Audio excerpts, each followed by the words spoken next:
En la fe damos gracias a Dios, mis amados, por estar nuevamente aquí reunidos para estudiar la palabra del Señor un miércoles más, en donde aprenderemos un poco más de lo que la Escritura tiene para nosotros como enseñanza para nuestra vida. Damos gracias a Dios porque durante estos días hemos podido seguir aprendiendo del libro de Génesis en los capítulos correspondientes a cada miércoles. Y el día de hoy vamos a entrar en un giro inesperado, una sorpresa inesperada, un capítulo que al parecer, al ser puesto entre la historia que viene narrándose, pareciera ser que está fuera de lugar. Sin embargo, vamos a aprender una lección interesante de lo que Dios tiene para nosotros. Vamos a orar, vamos a pedirle al Señor que Él nos ayude y nos enseñe a poder juntos caminar tomados de la mano de nuestro Dios. Oremos. Amado Padre, te damos gracias porque tu amor y tu bondad está con nosotros cada día. Gracias porque nos enseñas a vivir y a caminar de acuerdo a tu voluntad y a tus propósitos en nuestra vida. Señor, sabemos que tú estás en perfecto control de todas las cosas y nada de lo que sucede por accidente o sucede, Señor, sin que tú no tengas, Señor, control de ello. El día de hoy vamos a aprender esto, Padre Santo, como algunas otras enseñanzas que tú tienes para nosotros, que pareciesen ser muy sencillas. Sin embargo, el giro que toma la historia que venimos, Señor, aprendiendo y estudiando cada miércoles es un giro inesperado, pero es un giro de propósito para nuestra vida, así como lo fue para la vida de tu pueblo en aquellos tiempos. Gracias por ser tus hijos y ayúdanos a buscarte y a encontrarte cada día en tu palabra y a través de la oración para poder, Señor, al escudriñar tu palabra, poder también así aprender y vivir conforme a tu voluntad. En nombre de Jesús oramos y te lo pedimos cada día. Amén. Amén. Bien, sean bienvenidos todos mis amados hermanos, amigos, familia en la fe, donde quiera que usted se encuentre. Recuerde que la gracia de Dios en nuestra vida siempre va a estar presente y que aunque nosotros no veamos a Dios físicamente, a través de su Santo Espíritu el Señor está a nuestro lado. Él no nos ha dejado ni nos dejará, porque Él ha prometido estar con todos y cada uno de nosotros cada día hasta el fin del mundo. Vamos a entonar los himnos número 182 de A Cristo Vivo Sirvo y el himno número 545, que le daré a Cristo. Estas dos alabanzas las vamos a cantar para la gloria y honra del nombre del Señor. Cantemos.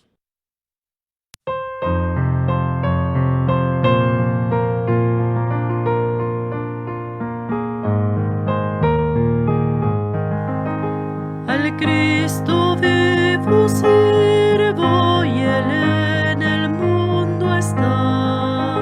Aunque otros lo negaren, yo sé que Él vive ya. Su mano tierna veo, su voz consuelo da. Y cuando yo le llamo, muy cerca está. Él vive, hoy vive el Salvador. Conmigo está y me guardará, mi amante Redentor. Él vive, imparte salvación.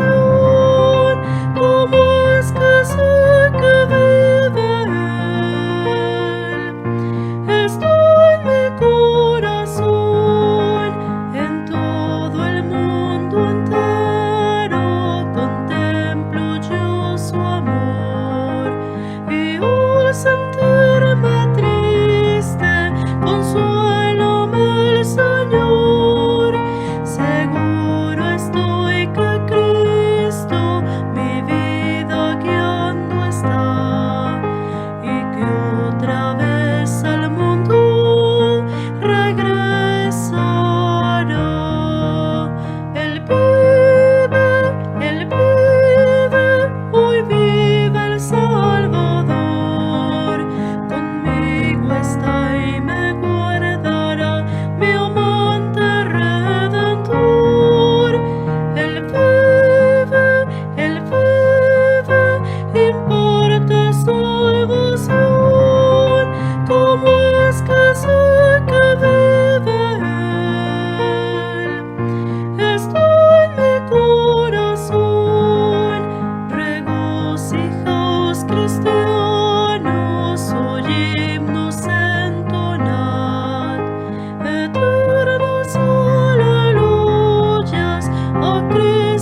qué hermoso es poder darle todo lo que somos y lo que hacemos con Él, pero sobre todo eh, estar seguros de lo que nosotros podemos brindarle al Señor nuestro, el Señor Jesucristo. Vamos a estudiar el capítulo 38, pero para poder entrar a este libro de Génesis, capítulo 38, quiero recordar un poco de lo que ya hemos visto, cosas interesantes en los demás capítulos anteriores. En un principio se nos cuenta a usted y a mí cómo era la relación de José con el resto de los hijos de Jacob. Él, por ser hijo de Raquel, nos dice la Escritura, gozaba de cierto favoritismo de su padre, además que era el encargado de llevarle la información sobre las cosas que hacían algunos de sus hermanos. Y está claro, por el relato que vemos en el contexto, por la historia que se nos cuenta allí, que esta familia, la familia de Jacob, ahora Israel, sus hijos, los chicos que tenía como hijos, los jóvenes, ya algunos ya más grandes, no estaban siendo educados en el temor de Dios. Y esto generó que poco a poco ellos mostraran lo que eran. Cuando José informaba a su padre, pues ellos odiaban más y más a su hermano, y todos debido a que no tenían el temor de Dios en sus corazones. Por eso es que Rubén, Simeón, Leví, Judá, Isaacar, Zabulón, Dan, Neftalí, Gad y Aser tenían un resentimiento, un odio hacia José, y ese odio y ese resentimiento se fue acrecentando debido a los informes que él daba a su padre de sus conductas, pero también debido al favoritismo del cual él gozaba delante de sus padres. Sobre todo, les molestaba que este joven, que tenía 17 años, mencionara constantemente sueños que él tenía y que hacía clara referencia para sus hermanos que él sería superior a los demás en su casa en la posteridad. Y en este tipo de historia está inmerso el capítulo 37, y dice la Escritura que un día José es enviado por su padre a ver qué estaban haciendo sus hermanos en Siquem, y al llegar a Siquem y no encontrarlos ahí, logra ubicarlos finalmente en otro lugar llamado Dotán. Y es entonces cuando, viéndolo venir, cuando él se acercaba, los muchachos, sus hermanos mayores, empiezan a planificar de qué manera podían matarlo. Ahora Rubén, siendo el mayor y por lo tanto el responsable, propone que en lugar de matarlo, lo que debían hacer es meterlo a una cisterna donde no había agua, que estaba seca, y la intención de Rubén era posteriormente venir y sacarlo de allí, y esa era la idea que él tenía. Sin embargo, cuando no está Rubén, sus hermanos ven a unos mercaderes madianitas que vienen y van rumbo a Egipto, y entonces cuando están allí, los madianitas cerca de ellos, Judá, otro de los hermanos mayores de José, propone venderlo, y esto nos hace pensar en la maldad que había en el corazón de estos hermanos mayores, inclusive de Judá en ese momento. Es vendido, José es llevado a Egipto y vendido como esclavo en la casa de Potifar, y Potifar era el jefe de los era eunuco y jefe de la guardia imperial, de la guardia real del ejército, y es precisamente esta historia donde termina el capítulo 37, cuando José es vendido a Potifar. Quiero recordar este párrafo, el verso 36, dice: y los madianitas lo vendieron en Egipto a Potifar, oficial del faraón, capitán de la guardia. Es interesante esto. Entonces, llegamos ahora al capítulo 38. Como venimos leyendo secuencialmente el libro de Génesis, es inevitable llevarnos la gran sorpresa al llegar al capítulo 38. ¿Por qué? Porque vemos una historia diferente aquí en ese lugar, que pareciera ser que no tiene nada que ver con ese relato. ¿Será que se equivocó Moisés al incluirlo y al ponerlo en este lugar? ¿O alguien más posteriormente lo insertó allí? Este pasaje siempre resultó un misterio y por lo general,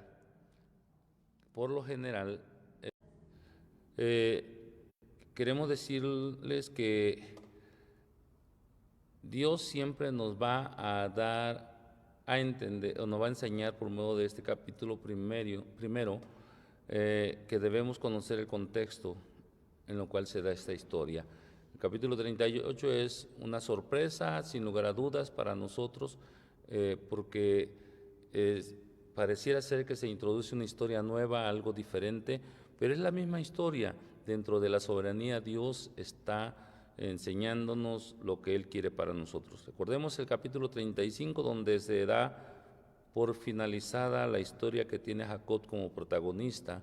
Luego, posteriormente, pasado el capítulo 35, nosotros llegamos al 36, donde se hace una mención de la descendencia de Esaú, hijo de Jacob, y esto es muy, diríamos, habitual o muy natural en la Biblia, porque siempre se hace una breve referencia a la línea rechazada.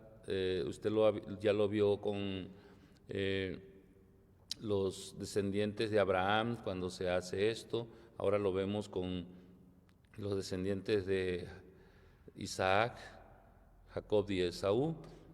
Y después de que se hace esa breve referencia, se continúa describiendo paso a paso la línea escogida, y nosotros podemos aprender que en este caso, después de mencionarse a los descendientes de Esaú, llegamos al capítulo 37 y ahí nos metimos de lleno en lo sucedido entre José y sus hermanos. En este miércoles vamos a hablar vuelvo a repetir, de una historia diferente que pareciera ser una sorpresa, pero que no debería sorprendernos tantos, porque seguramente usted estaría, como cualquiera de nosotros, esperando que el capítulo 38 nos continuara la historia de José. Sin embargo, comienza aquí el 38 a relatársenos lo sucedido en Egipto, pero nuestra sorpresa no es así. Dejamos a José en Egipto, que ha sido vendido a Potifar, el jefe de la guardia de Faraón, y ahora el relato se ve interrumpido al parecer con una historia que parece estar fuera de lugar. ¿Qué hacía Judá mientras José estaba en Egipto? Nos preguntamos. Y es importante esta pregunta porque eso nos ubica en los primeros versículos del capítulo 38. Porque el capítulo 38 comienza con la frase, por esos días. Vea usted cómo empieza. Aconteció en aquel tiempo. Sí, aconteció en aquel tiempo, es decir, por esos días. Es decir, en el mismo tiempo en que José estaba empezando a trabajar como esclavo en Egipto, algo importante y digno de mención sucedió. Si le damos una lectura rápida, parece que no tiene nada especial esta historia. Sin embargo, esa época fue marcada por esto.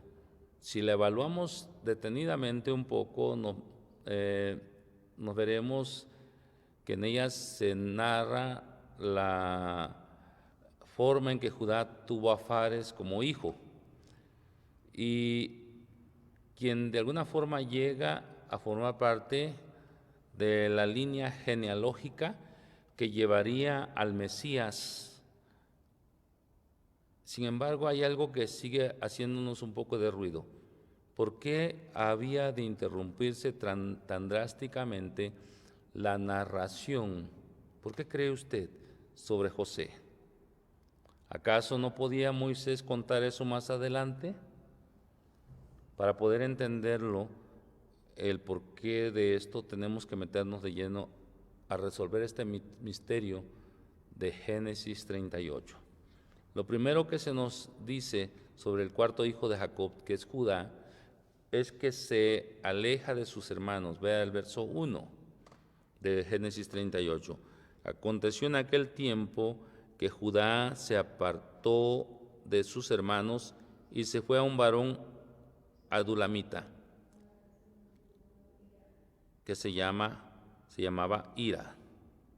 Ahora, no sabemos cuáles fueron las causas de esto, pero si vemos, mis amados hermanos, que las cosas no estaban, sí, pero sí vemos que las cosas, sí podemos ver que las cosas no estaban bien en la casa de su padre.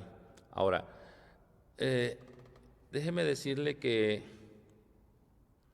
posiblemente Judá hizo algo que a Israel no le haya gustado. Así que vemos cómo Judá se aleja de su familia y comienza a caminar en clara desobediencia. Y es típico este caso de una persona que no conoce a Dios. Una persona que no conoce a Dios se empieza a alejar y empieza a irse por otros caminos de la casa paterna, pero también de la casa de Dios.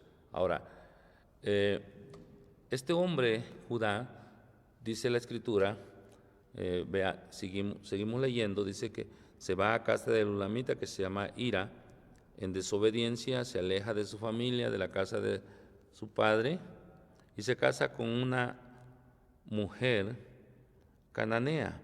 Dice la palabra, al verso 2, después de haberse casado, nos narra la historia, no nos dice cuánto tiempo pasó, pero nos dice que, y esto es fuerte, porque en el verso 7 dice que por ser malo, Dios le quitó la vida. Y vuelvo a leerlo, hermanos, porque es sumamente interesante. Y el primogénito de Judá fue malo ante los ojos de Jehová y le quitó Jehová la vida. Sabemos que el que da y quita vidas es Dios, el único que puede hacer las cosas así. Luego vemos en el verso siguiente que Judá dijo a Onán: llégate a la mujer de tu hermano y despósate con ella y levanta descendencia a tu hermano. Es decir, el segundo hijo, que se llama Onán, tomó a la mujer de su hermano fallecido como esposa. Y dice la Escritura que la conducta egoísta de este segundo hijo de Judá hace precisamente que Dios también actúe sobre él. ¿Por qué? Este hombre no quería darle descendencia a su hermano y eso desagradó a Dios y por eso le dio la muerte. Vea usted el verso 10, qué es lo que hacía este hombre. Pero en el 9 y 10 tenemos el egoísmo de Onán. Y sabiendo Onán que la descendencia no había de ser suya, sucedía que cuando se llegaba a la mujer de su hermano, vertía en tierra por no dar descendencia a su hermano. Y desagradó en ojos de Jehová lo que hacía, y a él también le quitó la vida. Qué interesante. El egoísmo hace entonces que Onán también muera. Entonces podemos llegar a entender y la razón que le daba un principio de que Judá no era un creyente, no había sido educado en los términos y en los caminos del Señor, en la obediencia de Dios, es porque aparece la superstición en la vida de Judá. Judá es supersticioso y piensa que hay algo malo en Tamar. y por ello se hace diríamos, pues el que no sabe nada, diríamos hoy día en un lenguaje coloquial, se hace el tonto y no le da en matrimonio al tercer hijo. Y finalmente, al darse cuenta de esto, Tamar se hace pasar por prostituta, lo engaña haciéndolo tener relaciones con ella, y cuando Judá se entera del embarazo, lo que sucede es que pretende matarla en la hoguera, porque sabe que su nuera está embarazada, está encinta, y le dicen los del pueblo que su nuera seguramente ha fornicado, pero se detiene al ver que ella tiene en sus manos un bastón que le pertenecía y que le había sido dada por los servicios prestados a él en una aparente transacción de negociación por los servicios de la prostituta que había encontrado en el camino. A partir de esto podemos nosotros darnos cuenta en el capítulo 38 cuando menos de 3 propósitos de las Escrituras o de Dios para nosotros, por los cuales este capítulo se encuentra acá. Primero, el primer propósito que podemos ver, y de esto vamos a hablar un poquito al ir hablando del capítulo 38, es que es el de señalarnos a usted y a mí y a todo el pueblo de Israel la línea que llevaría hasta el Mesías. Como antecesor tendría a Fares, descendiente de Judá.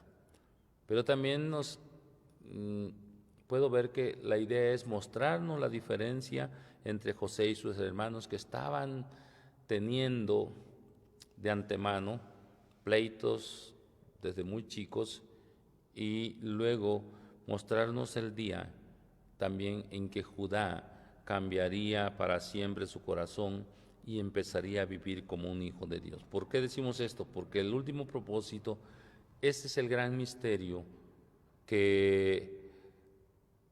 por lo cual este capítulo está insertado acá. Repito los 3 propósitos por los cuales creo que aparecen las Escrituras aquí esta historia. Primero es señalarnos la línea que llevaría al Mesías, que nos llevaría hasta el Mesías. O sea, en su línea ascendente, Jesús proviene de Judá, del hijo que tiene con Tamar, ¿sí? Y desde ahí proviene el Mesías, Fares. Después, si usted ve así en línea ascendencia, llegamos en algún momento vamos a encontrar también que en esa línea está Ruth la Moabita, está es interesante esta historia por eso. Pero el segundo propósito es el de mostrarnos la diferencia entre José y sus hermanos, ¿sí? Y cómo sus hermanos, siendo tan malos y perversos, aquí vemos a uno de los hermanos que se llama Judá, que es el que propone venderlo, y mostrarnos así la maldad en aquel momento, y cómo hasta aquí Judá todavía sigue siendo tan perverso, y luego lo vamos a ver más adelante en algunas citas bíblicas que le digo vamos a encontrar ahí. Ahora, nos muestra también aquí el día en que Judá cambiaría para siempre. Ese es el tercer propósito, mostrarnos el día en que Judá cambiaría para siempre y empezaría a vivir como un verdadero hijo de Dios, o un nacido de nuevo. Y decía, este es el gran misterio por el cual este capítulo está insertado acá. Vamos a ver aquí un cambio en Judá a partir de un momento dado en este capítulo 38, y eso lo haría el elegido para formar parte de la línea que llevaría a Jesús a usted y a mí para conocerlo como el Mesías. Y vamos a tratar de ver un poquito esto de etapa como etapa. Vamos a decir, como decimos a veces comúnmente, vamos a pelar la cebolla tapa por tapa. Judá en el pasado. ¿Quién fue Judá en el pasado? Bueno, como ya vimos, Judá en el pasado, hasta aquí al versículo 10, Judá en el pasado vivía en total desobediencia. Se alejó de su familia, pero también era supersticioso y estuvo muy, muy lejos de educar a sus hijos en los caminos de Dios. Él no los educó. La muerte de 2 de sus hijos fue el precio que pagó por no educar a cada uno de ellos en los caminos del Señor. Y no solo eso, recordemos, amadas hermanas y hermanos, que en el capítulo anterior fue él, precisamente, y esto es interesante, el que tuvo la idea de vender a José en lugar de matarlo. ¿Será que lo quiso vender porque no quería que su hermano muriera? Por supuesto que no. No, eso no quería él. Puesto que enviarlo como esclavo a Egipto era similar a matarlo. Él quería que José sufriera. Y además, en este hecho, él vio la oportunidad de deshacerse de José, pero además de poder ganar algo de dinero. Ese era un plan perfecto. Creía que él había hecho algo ya y que muy bien y que no podría llegarse a conocer lo que había hecho. Ahora, nos habla también del carácter de Judá, que tenía iniciativa, tenía ideas, pero mucha capacidad, pero capacidad para hacer lo malo. Y esto quizás le recuerde a usted alguna historia de su entorno, de su vida, inclusive de la vida de usted como parte de la iglesia, que hay personas con mucha capacidad, pero lamentablemente usan toda esa capacidad para tratar de hacer daño, aún en nuestros tiempos de hoy. Entonces es casi lo mismo. Ahora, es importante el contexto posterior, porque en el capítulo, más adelante en el capítulo 42, 43, si no me equivoco, hay algunas cosas, pero veamos primero el contexto anterior. Versos 26 y 27 del capítulo 37 nos dice que fue Judá quien propone a sus hermanos y les dice: ¿qué ganamos con matar a nuestro hermano y ocultar su muerte? En vez de eliminarlo, vendámoslo a los ismaelitas, al fin de cuentas es nuestro propio hermano.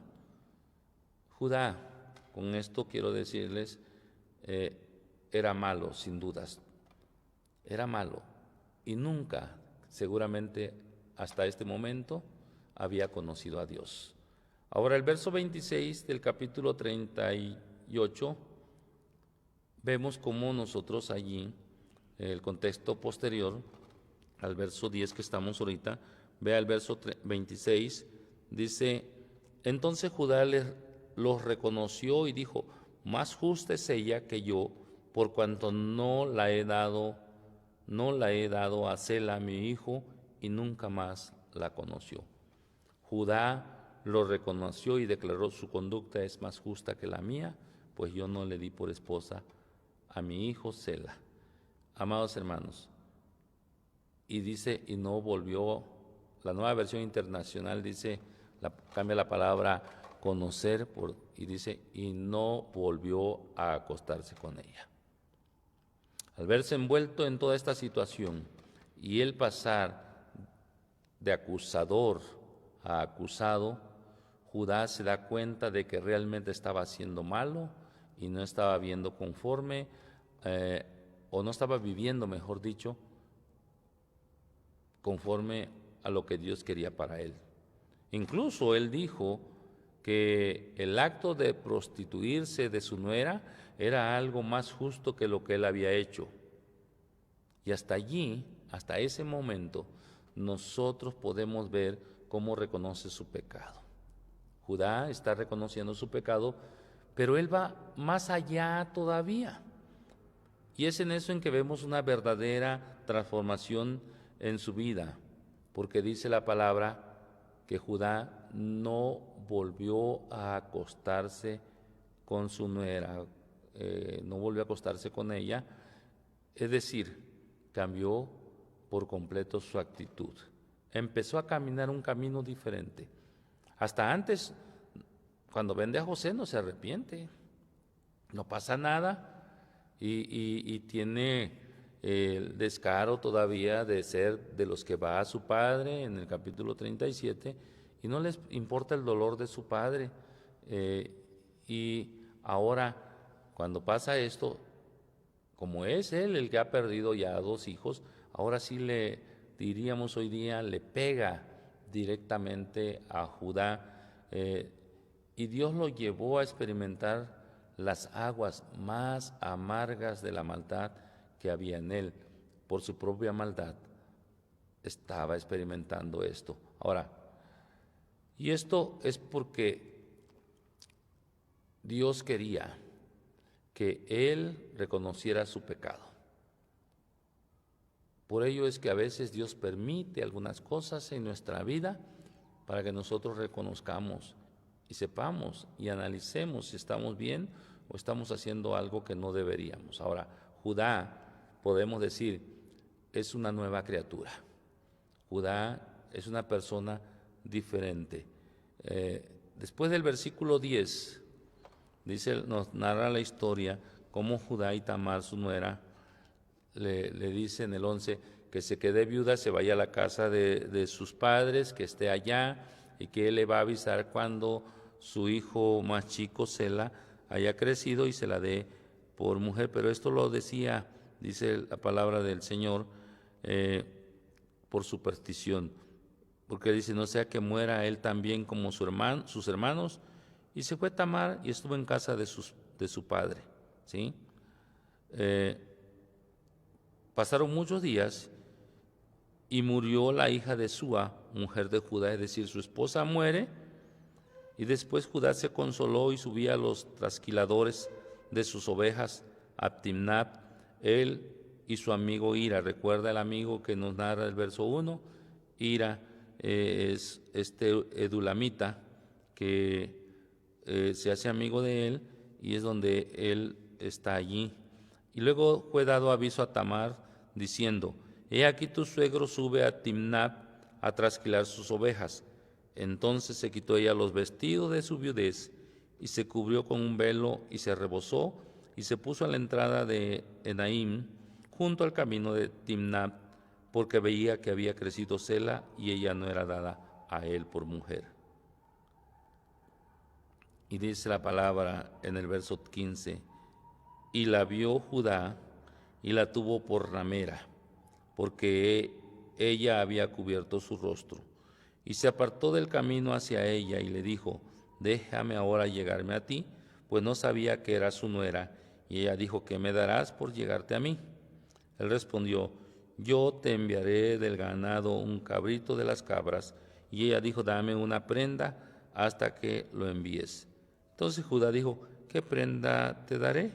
Ella respondió, tu sello, tu cordón y tu báculo que tienes en tu mano. Él se los dio y se llegó a ella y ella concibió de él. Luego se levantó y se fue y se quitó el velo de sobre sí y se vistió las ropas de su viudez. Y Judá envió el cabrito de las cabras por medio de su amigo el Edulamita para que éste recibiera la prenda de la mujer, pero no la halló. Y preguntó a los hombres de aquel lugar, diciendo, ¿dónde está la ramera de Naim junto al camino? Ellos le dijeron, no ha estado aquí ramera alguna. Entonces él se volvió a Judá y dijo, no la he hallado. Y también los hombres del lugar dijeron, aquí no ha estado ramera. Y vea usted lo que hace Judá en el verso 23. Y Judá dijo, tómeselo para sí, para que no seamos menospreciados. He aquí yo he enviado este cabrito y tú no la has hallado. Como diciéndole que se quede con lo que ya tiene como pago. Yo ya cumplí, aquí no pasa nada. Seguramente dijo, me voy a hacer nuevo bordón, me voy a hacer nuevo cordón, y aquí no pasó nada. ¿Sí? Sucediendo que al cabo de unos 3 meses, fue dado aviso a Judá diciendo: Tamar tu nuera ha fornicado, y ciertamente está encinta a causa de las fornicaciones. Y Judá dijo, sacadla y sea quemado. Pero ella, cuando la sacaban, envió a decir a su suegro: del varón cuyas son estas cosas estoy encinta. También dijo: mira ahora de quién son estas cosas, el sello, el cordón y el báculo. Entonces Judá los reconoció y dijo: más justa es ella que yo, por cuanto no la he dado a Sela mi hijo, y nunca más la conoció. Aquí lo que vemos en primer lugar, mis amados, es un cambio en Judá. El hecho de que regresara con sus hermanos y con su padre, precisamente cuando lo vemos más adelante, porque él regresa de nuevo a Israel, y que ya no vive haciendo de las suyas por allí. Entonces vemos cómo cuando él regresa a casa, por eso es importantísimo que se nos narrara lo que sucedió después de la venta de José. ¿Qué pasa con los hermanos de José entre tanto él está esclavizado en Egipto? Pues realmente aquí se nos narra la historia de Judá, alguien que sigue siendo malo, tan malo como era antes. No les causa dolor el haber vendido a su hermano José, no les causa ningún remordimiento, ningún cargo de conciencia, diríamos en estos tiempos, haber hecho sufrir a su padre. Ellos han satisfecho su venganza, su odio, su rencor, su resentimiento por José los llevó a hacer esto, pero no están arrepentidos, ellos siguen su vida como si nada. Pero se olvidan de que Dios está presente, de que su mano y su soberanía no pasa por alto los detalles, por muy pequeños que eso sean. Ahora, él regresa después de esto, y lo vamos a ver con algunos pasajes que voy a mencionar más de lo que sigue más adelante del capítulo 38. Eso es lo primero que podemos ver. Él regresa ya diferente, transformado, con un cambio de corazón, con una vida nueva, ha nacido ya, y como decimos hoy, es una nueva criatura, ha nacido en Cristo, es lo que decimos hoy en día. Judá tiene una nueva vida ahora. Y en segundo lugar vemos un gesto completamente noble de parte de este hombre. Cuando ellos van a pedirle alimento a José, sin que ellos lo reconozcan, allí les dice que solo les daría si llevaban, José les dice, si llevaban delante de él a su hermano menor llamado Benjamín, que era el menor de José. Entonces, cuando Jacob se entera de esto, se angustió de manera muy grande. ¿Por qué? Porque ya había perdido a José. Y entonces, José, que era el primer hijo de Raquel, recuerda usted de esta mujer a quien Israel o Jacob amaba mucho, ¿sí? Ahora no se quería arriesgar a perder el segundo hijo que le quedaba, el único que le quedaba de Raquel, el cual se llamaba Benjamín. Ahora, tenía otros hijos, pero con la mujer amada era la que él tenía, el que él tenía, Benjamín, de su matrimonio con ella. Y en ese momento, cuando Judá precisamente hace esta solemne declaración que nos muestra lo que estoy diciendo aquí en el capítulo 38, vamos a ampliarlo cuando lleguemos al capítulo 43, en los versos 8 al 9, porque es aquí donde Judá muestra que ya no es la misma persona del capítulo 37 ni del capítulo 38 en un inicio. Judá le dijo a su padre, dice el verso 8 y 9, bajo mi responsabilidad, estoy leyendo la Nueva Versión Internacional, capítulo 43, versos 8 y 9. Judá le dijo a su padre Israel, bajo mi responsabilidad envía al muchacho, y nos iremos ahora mismo, para que nosotros y nuestros hijos podamos seguir viviendo, yo te respondo por su seguridad. A mí me pedirás cuenta. Si no te lo devuelvo sano y salvo, yo seré el culpable ante ti por toda la vida. Mire, Judá reconocía que si no llevaba a Benjamín a Egipto, toda la familia perecería de hambre. Toda la familia iba a morir de hambre. Por eso, pensando en ellos y en sus hijos, ahora ya no es un hombre egoísta. Él decide tomar la responsabilidad por el cuidado de su hermano menor. Él se hace responsable ante su padre y le garantiza que lo traerá de regreso a él. Ahora,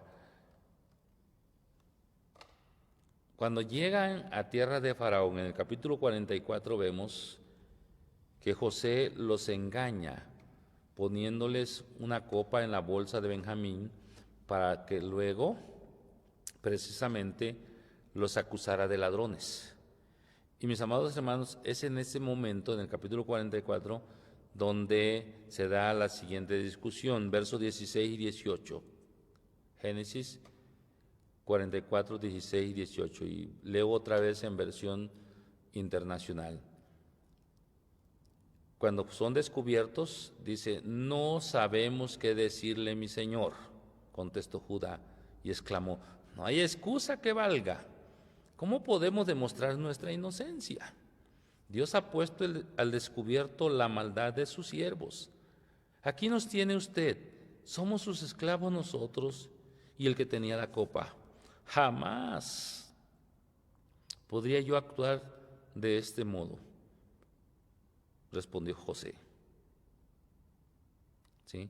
Solo será mi esclavo el que tenía la copa en su poder.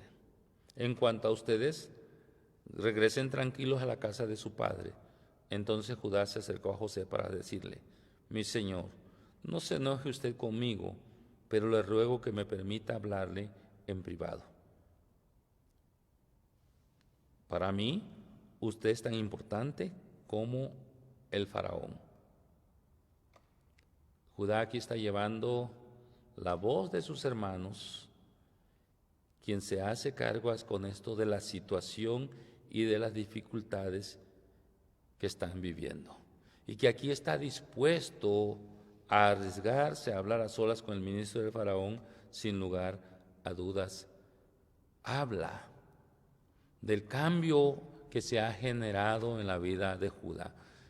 Este es el fruto del que habla las Escrituras, del fruto del Espíritu.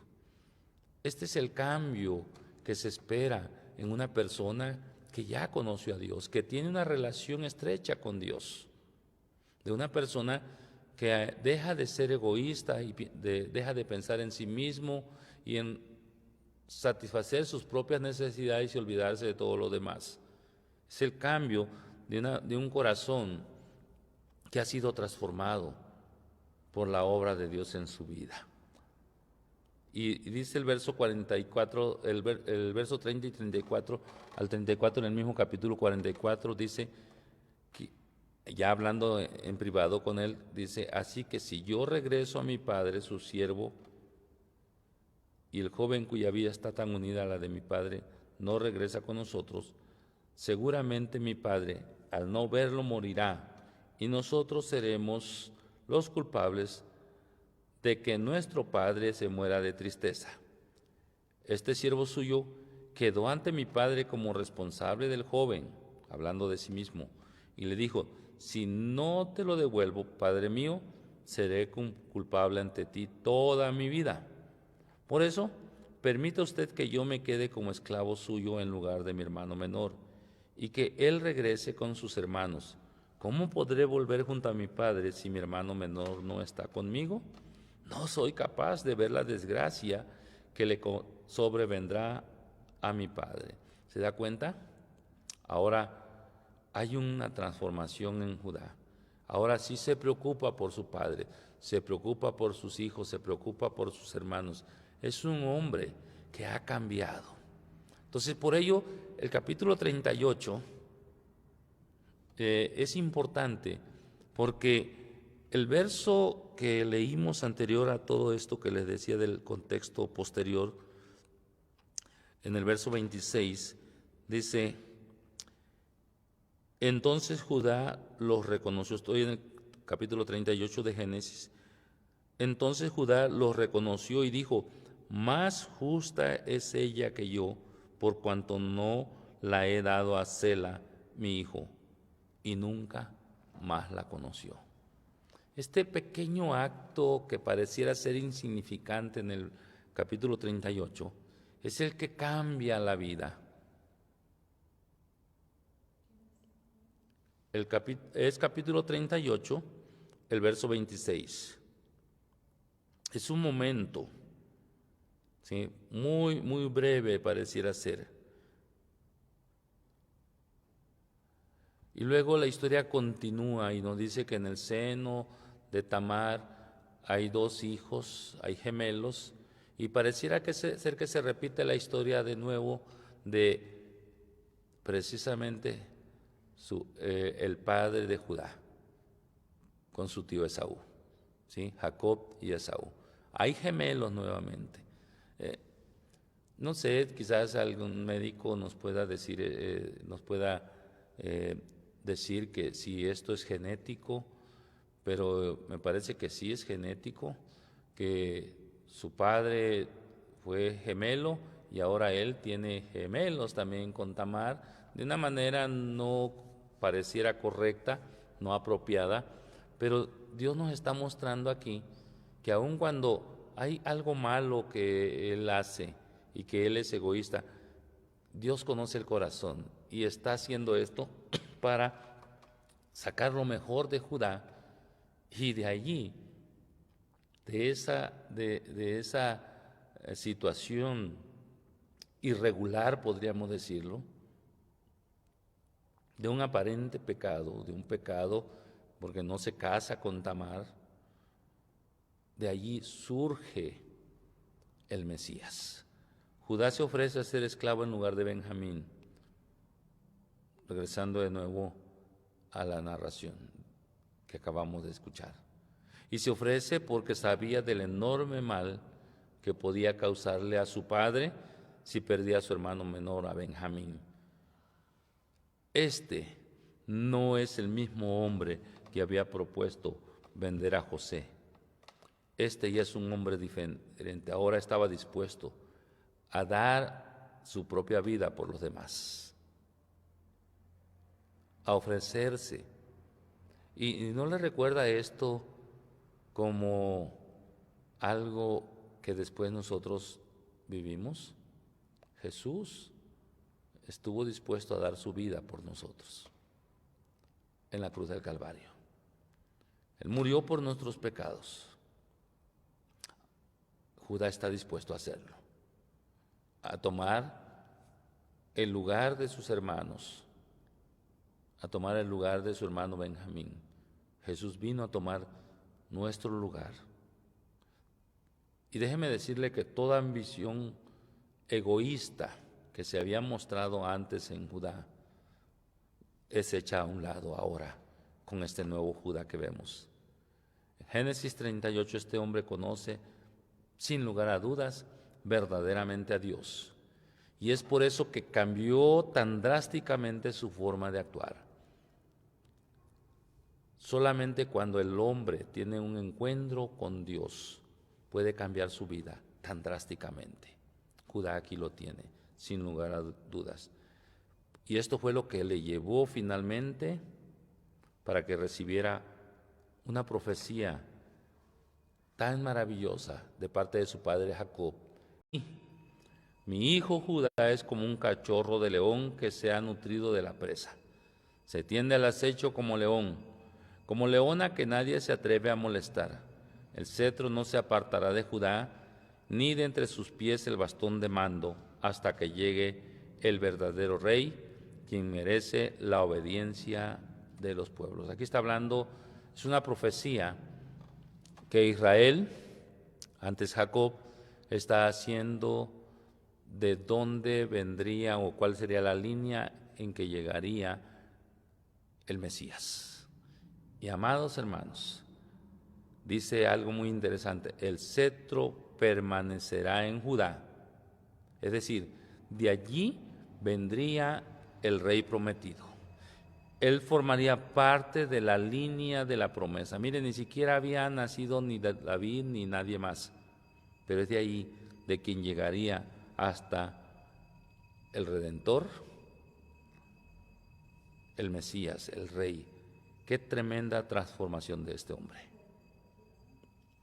Estamos hablando de Génesis 49, 8 y 10. ¿Sí? Qué tremenda transformación de Judá, porque él dice: el cetro no se apartará de Judá. Es decir, el rey prometido descendería de Judá. Él formaría parte de la línea de la promesa que llegaría hasta el Redentor. Su hijo, Fares, a quien le pone por Fares, es el de dónde desciende el Mesías, nuestro Señor Jesucristo. ¿Qué podemos concluir con todo esto? ¿Qué podemos decir en conclusión? Bueno, lo que podemos decir en conclusión, estaremos haciendo una conclusión práctica en esta ocasión, y diríamos que nosotros, así como Judá, vivíamos enemistados con Dios. Usted y yo vivíamos enemistados con Dios, así como Judá. Nos habíamos alejado de Él y muchas veces quizás lo habíamos rechazado. Pero llegó un momento en nuestra vida. Y si no ha llegado ese momento en sus vidas, hoy es el momento, ¿sí?, en el que a través de distintas circunstancias, así como nosotros los que ya estamos en Cristo, ya nos hemos convertido de nuestros malos caminos, hemos gozado, estamos gozando de la salvación y ahora estamos en el proceso de santificación. Así también en esas circunstancias distintas fuimos enfrentados muchas veces con la palabra de verdad. Y fue la palabra de verdad la que trajo convicción a nuestra vida de pecado y arrepentimiento. Y al darnos cuenta de lo malo que éramos, comenzamos a buscar obrar de manera diferente, a actuar de manera diferente. Ese actuar de manera diferente es el que llamamos el nuevo nacimiento. Los nacidos de nuevo tenemos que actuar de manera diferente. Sabemos que no somos perfectos, pero la gracia de Dios sigue trabajando en nuestra vida.